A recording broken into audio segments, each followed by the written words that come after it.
بالعالمين والصلاة والسلام على محمد وعلى آله وصحبه أجمعين. الله يا مهار اسكال سبحانه وتعالى مرهرة إيا مردمبا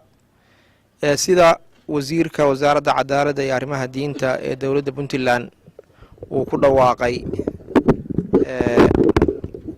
wasiir cawil Sheekh Xaamid aw Maxamed oo ah bari inay sugnaatay inay Ramadaan tahay caawa oo isniina bari oo isniina inay tahay kowdii bishii Ramadaan sanadka 1440 hijriyada nabiga calayhi salaatu wasalaam. culimo ahaana arrintaa waa isku wada raacnay sida la sheegayna bishii 3 nin oo aanu ku kalsoonnahay ayaa ka markhaanti kacay weliba la imtixaamay bishii inay galabta arkeen bacda almaqrib inay arkeen sidaa daraaddeed bishii waa sugnaatay wasiirka ayaana ku raacsannahay waana ku soomaynaa haddii lahaa idnu reer Puntland iyo Soomaaliya oo dhanba waa ku wada soomayaan insha allahu tacaala warkuna waa wada gaarayaa sidaa daraaddeed dadka muslimiinta waxaan ugu baaqayaa fursaddaas ilaahayna siiyey inaan ka faa'iidaysanno bisha Ramadaan sideeda waa fursad iyo hibah min Allah ilaahay addoommadiisa ugu deeqay iyo nicmo weyn oo 12 biloodoo hore wixii ina ka khaldamay inaynu isa saxno inaan ilaahay u noqonno ilaahay waxaan ka baryaynaa inuu awood inoo siiyo bishaas aan ilaahay ku caabudno waxyaalaha bishaas ku dhex jira oo fadliga badan oo kulligood dambi dhaafka lagu helayana ilaahay inuu awood inoo siiyo ilaahay inuu waafajiyo subxaanahu wa tacaala soonku ugu horeeyo qiyaam ramadaanku ka mid yahay habeenka leelatul qadarka oo la waafaqa ay ka mid tahay ilaahay waxaan ka baryaynaa inuu ina waafajiyo bisha khayrkeeda kuwa ilaahay ugu naxariistay oo ilaahay ugu dambi dhaafayna inuu ina ku daro midnimadaas caawa lagu midoobayna ilaahay subxaanahu wa tacaala inuu ku dambi dhaafo ilaahay waxaan ka baryaynaa roob inuu ina ku siiyo baahi baa jidhaya abaar bishii Ramadaan hadday bilaabatay cibaadaadka dadka muslimiintu ay la imaanayaan iyo iswaafaqa la waafaqay ilaahay inuu inoo aqbalo subxaanahu wa tacaala roobna ilaahay inaan ku siiyo oo abaarta ilaahayna ka saaro subxaanahu wa tacaala wabillahi tawfiiq wasala allahuma calaa muxamedin wacalaa aalihi wasaxbi ajmaciin والصلاة والسلام على أشرف المرسلين سيدنا وحبيبنا وشفيعنا وقدوتنا محمد صلى الله عليه وسلم. السلام عليكم ورحمة الله وبركاته. انت مغليسة علماء وزيرك حقيقينك يا قاسمها قود ساند عدالة يا علماء دينك انت جوكته انت اسلام قايو مغليسة با waxaan u sheegaynaa sidii wasiirku u sheegay iyo sheekh maxamuud bishii Ramadaan in la helay 3 nin oo markhaati ka kacay inay galabta bishii Ramadaan arkeen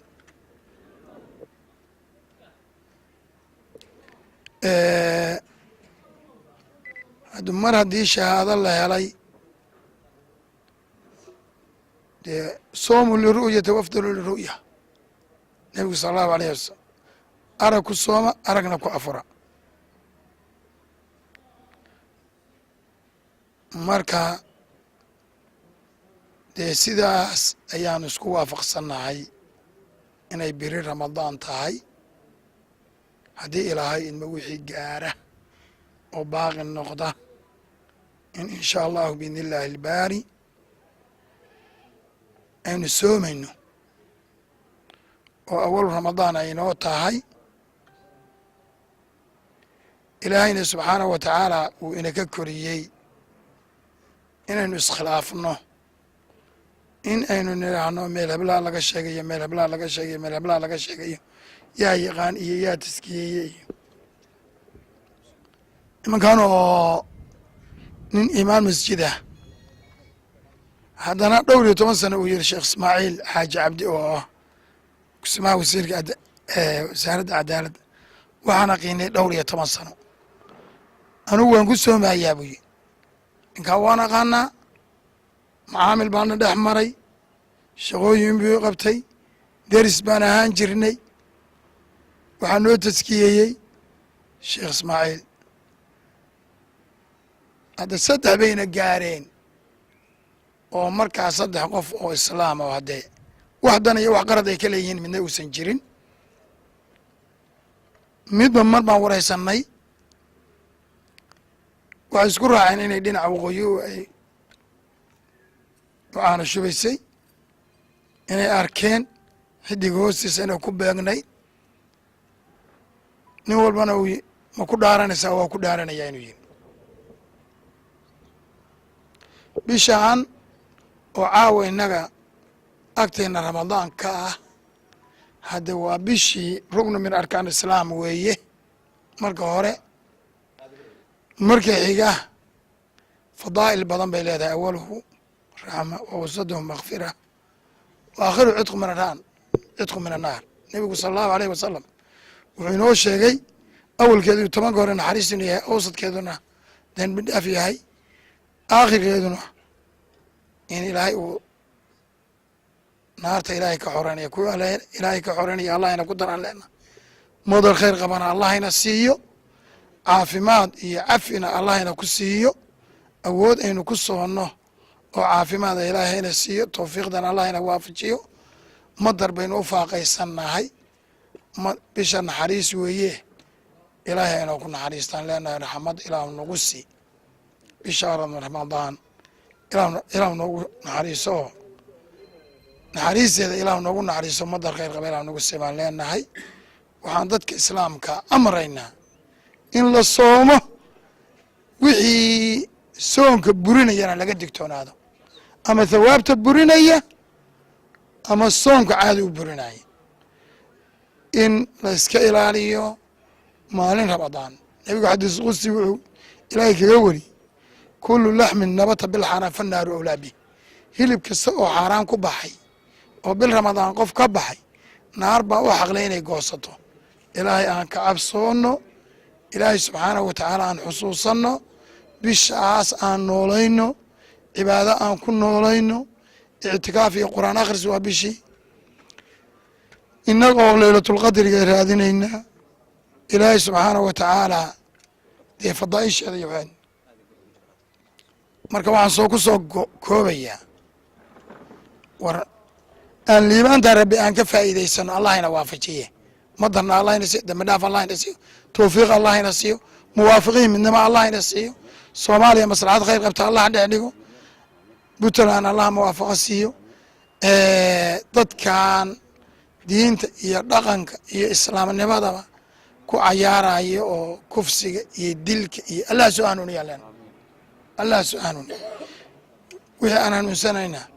sharkooda ilaahay islaamka haka alhamdulillahi rabbil caalamiin wa sala allahu calaa muxamedin wacala aalihi wasaxbihi wasalam wabacdu caawa halkan waxaa isugu yimi culimadii oo badankoodii ay joogaaniin ducaad ha ahaadeen imaamya ha ahaadeen waxaan halkan isugu nimay caawa waanu ku ballannay si aanu u hubinno bishii ramadaan in la arkay ummadda muslimiinta ah gaar ahaan soomaaliya khaas ahaan reer puntland waxaan ugu bishaaraynaynaa bishii ramadaan inay sugnaatay araggeedii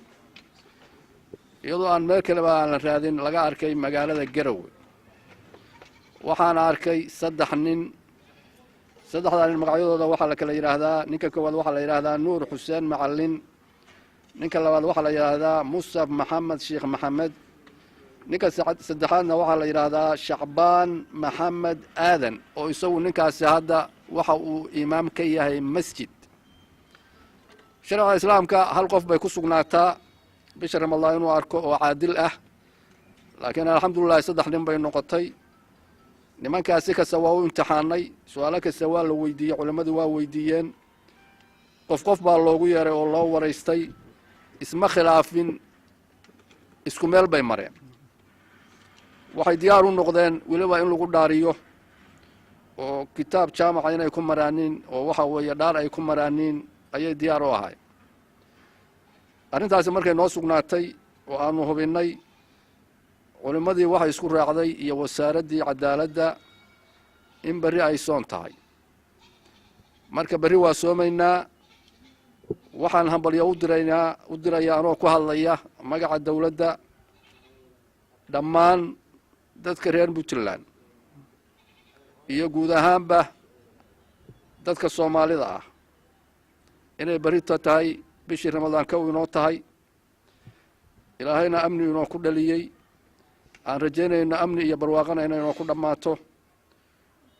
waa inaynu soonnaa berita haddii alla idmo waa maalin soon oo waajibina ku noqday